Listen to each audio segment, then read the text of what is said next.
Hi, this is Ryan Lanier bringing you a nonprofit shout out interview of the week.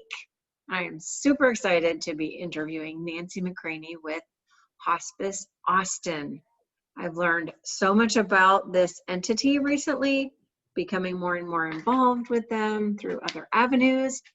So they went straight to the top of my list for interviewing. So I want to jump right in, and I want Nancy to introduce herself and what is Hospice Austin all about. Thank you, Ryan. It's so good to be here. So Hospice Austin is a nonprofit hospice organization. We've been around for about 40 years here in the Central Texas area. So we've been here, you know, we were the only game in town for a long, long time. And it's really important to us that we are not-for-profit because it means our shareholders are you, the community. And so any bit of profit that comes in, we put it right back into our programs. And our mission is to serve anyone in our community who needs our help with a life-limiting illness. And our goal is to never turn anyone away. And that's our mission, regardless of their ability to pay or the complexity of our care. And we are super mission driven. If you poll our staff, we have about 250 staff, 98% of us will say that's why we're here, because of the mission, that we will take care of anybody who needs us.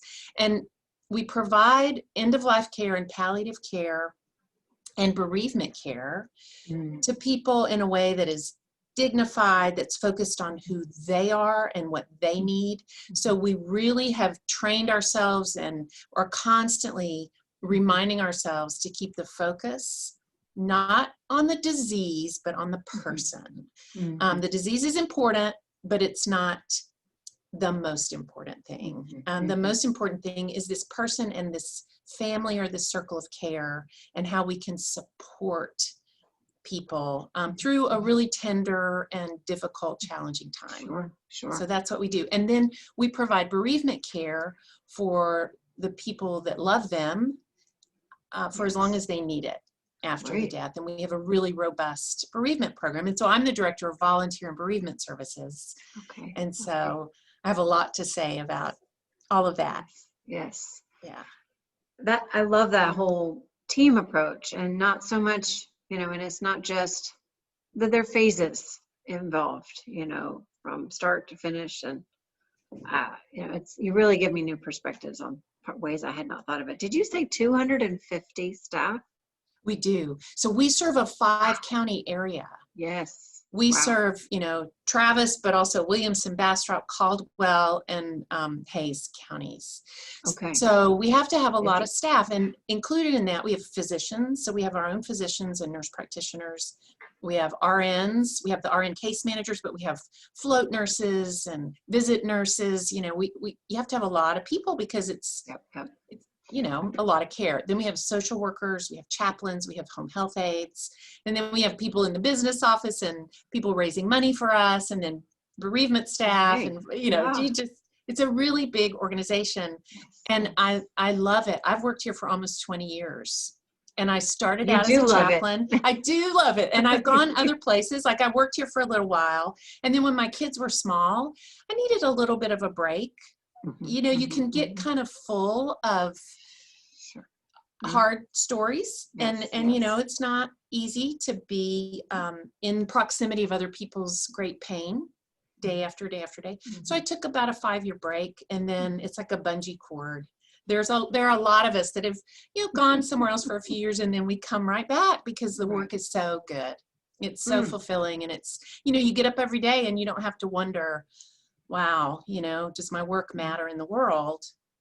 It does. It just does. And everything we do is team driven. So when we get a patient, they automatically have a physician, a nurse, a social worker, a chaplain, and then a bereavement person, whether they want to see them or not. The only person they have to see is the nurse. But you have this whole team supporting the patients and families, but also supporting each other. Because, you know, we all have different sets of eyes and ears and Mm-hmm. experiences. So we really value the team approach. We're not into lone rangers or, No. people that are here to personally save the world. It's like, no, we need each other, right? I love it. I think you're more powerful together as well. The team approach is exponential. Exponential. That's right. Great word. Amazing. So, Yeah. okay. So I want to now pivot into, the challenges that, 2020 has brought Yeah. to, what you are able, how has that changed? Wow. And I remember the meeting we had, all the directors and managers, this mandatory meeting, I think it was March 13th. And at that time we had something like March 13th. 24 cases, like 24 cases. And, it's just, I've stopped looking at the totals anymore. I'm like, oh, wow. Okay. Mind is blown. Yeah. So we had to pivot really fast. And fortunately, in the bereavement department, we were already doing a monthly webinar. So we had sort of tiptoed into the world of the virtual support world and had used different platforms. But we were poised already in bereavement to start using Zoom. And this is something, a lot of it, we can't remember this now, but a lot of us were like, Zoom? What's Zoom? I know. Ooh. That was a learning now curve. I've seen t-shirts that are coming out that say you're on mute, so yeah, that'll be a great holiday gift. Yes. So we were ready, and there's actually a version of Zoom that's HIPAA protected. So for healthcare organizations, we have to take all of that into consideration. Right, And like so telehealth and stuff. Yes, Okay. because Excellent. information has to be protected. So Very, within a week, we were moving all our bereavement counseling. I mean, it took us a few weeks to transition all bereavement counseling. So we offer, after somebody has died, anybody that was in that person's circle of support is eligible for individual counseling, support groups, our webinar. We have a grief camp in the summer for children ages like 7 to 17. Wow. And almost all of it's free. We have a slight sliding scale for individual counseling if we didn't serve your loved one. If you're someone in the community that's grieving, but the death wasn't under the care of Hospice Austin, we still want to provide that support. So it's available to anybody in the community. So by, I would say, mid-April, all of our bereavement support was on Zoom. And then gradually we started getting nursing visits, doctor visits, social work visits. But of course it changed the tenor of our care, because so much of it is in person. And we have this huge pool of volunteers, almost 400 volunteers. And we've had to just whittle that back to now, no contact basically. Right. So a lot of changes, a lot of creativity and innovation, how to do a telehealth visit. It's a little different to try to connect with someone online or on the phone than when you can read their body language and you can see sort of, their whole body. Or you can see other cues in their home or see somebody walk through the other room. So, we're kind of limited, but I think we've come a long way. And some of the things we've done, we have a team that's completely dedicated to COVID positive patients. So that's all they do. And so that protects them, also protects those patients and families. We're not sort of, mixing it all up. Right.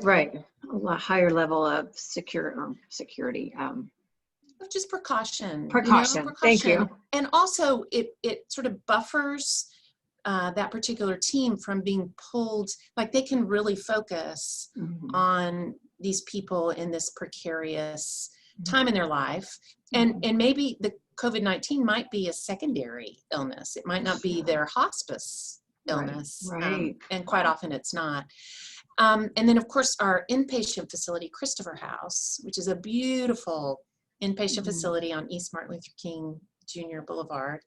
And we had to, in the guidelines of the state, treat it just like a nursing facility. And so really limiting visitors. But we thought about a month or two in, we thought, there's no reason that all our volunteer musicians, we have a lot of local musicians that come and perform at Christopher House. There's no reason they can't perform outside. And so almost every day We have a little garden concert, and they can prop the patient's door open if the patient or family wants that. And then they hear classical guitar, or we have a harpist, or we have some folk musicians. We have a chorus that sings. So just, it's been, I was telling my staff, in this time of contraction and fear and uncertainty, it's almost counterintuitive to imagine, to envision. Those are like two opposing forces, but it's exactly what we're called to do. So trying to imagine, okay, how can we meet needs of people when we can't be in proximity? So another thing we did, we used to have these we're used to having in-person bereavement events. And years ago, we had memorial services. So if your loved one died in the last 6 months, we'd gather and, honor those people. And we hadn't done that in a while because, attendance had sort of waned. As traffic has increased in Austin, in-person events have sort of taken a hit for some of these. So we did an online memorial service. And it was beautiful. It was half an hour. It was non-religious. We had about 50 people show up. We had some local musicians participate. We lit candles. It was really beautiful. And then we invited people that wanted to stay after the 30 minutes, if they wanted to process their grief with each other, they were welcome to stay on the Zoom call. And I thought, maybe 10 people would stay. And it was really wild to see just a few people leave and like 35 people stay. Wow. And I was thinking, okay, that's a lot of processing, but it was beautiful. Like everybody took a turn and they were so tender with each other. And so that was a lovely surprise. And so we'll do that again in January. That's fantastic. That's I love it when just sort of surprise things come up that work really well. Right. And it's in a way, and I told my staff this too, like, this is the year. If it fails, everybody will say, well, 2020, but we might learn something that we want to keep doing. Right. One thing, our volunteers are so amazing, just some of the best volunteers in the world. And they're so good at being with people, and they can't be with them. So we brainstormed with the social workers and decided, well, we could create care packages and have, nice little body lotions and, a good, like an adult coloring book, nothing childish, homemade little lap quilt. And so we've had so much fun creating those and then delivering those. So that's wonderful. Those are just some ways that we've pivoted.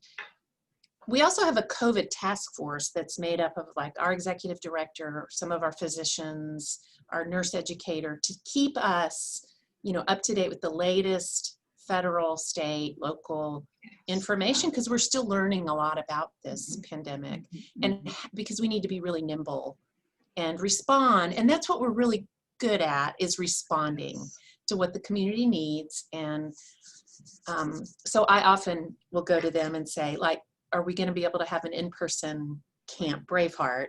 Right. And they sort of look at me like, are you crazy? Like, no. You're like, so we can hope. I know, it's like, just nod yes. Yeah. So in this summer, we had a 3-day virtual Camp Braveheart, which was terrifying. All our teacher friends were like, you're right to be terrified. This is hard. But it went really well. Again, that's something, we could always offer an in-person and an online version of a camp experience, so that kids also get the support they need, because, they're really suffering from not being able to be in proximity with one another. So, yeah. Yes. Wow. Gosh, it sounds like you guys are really taking lemons and making lemonade in a lot of ways. And we are trying. And making very sterile lemonade. Very sterile smart, lemonade. Yeah. Very, I love it. It's like, if you don't like lemons, we'll do limeade, or we'll do pomegranate juice. Like, what do you need? That's right. What works for you? We'll try that. It's so clear. I'm just getting such good feelings, as I always do when I do these interviews. So, now, can you share some ways that the people at large can help, like specifically, how can you be supported? I mean, you're used to being supported in a certain way. Right. Surely there's ways that you have identified. Yeah, there are. I'm One ready. stark number I heard is that from this time last year, our charity care and uninsured care has gone up 80%. So the number of people we're serving that either have nothing left or have lost their insurance has gone up 80%. So that's dramatic. Mm-hmm. So we have a way on our website that you can donate if you feel moved to do that, because we will not turn anybody away. I mean, we'll take the hit, but we're not going to turn you away because you can't pay. And some people are surprised to find out that you can live your whole life and work, jobs and earn money and have insurance, and then you lose it. You lose it because you spend it all, chasing a cure or in treatments, and you end up with no insurance and no sustainable income. And so we're going to help everybody. Like, we want to take care of people. That's our mission. So that's a really powerful way to help. For sure. Excellent. We also have a little tiny pantry. There are other places in town that offer, food, but for our patients, we like to be able to have staff just come in and grab, Nice.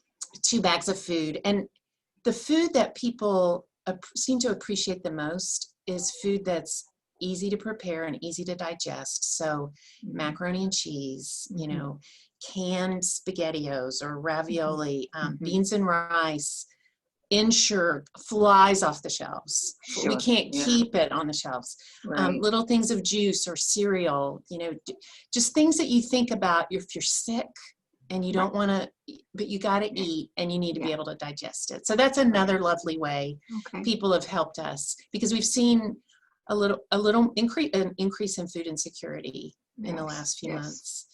Another thing is, we are creating these care packages for our patients. And, if somebody wanted to give me a call or wanted to just, send some sweet little toiletries or, fuzzy socks or, things like that, that we could tuck into it's kind of a generic care package, and then we can personalize it.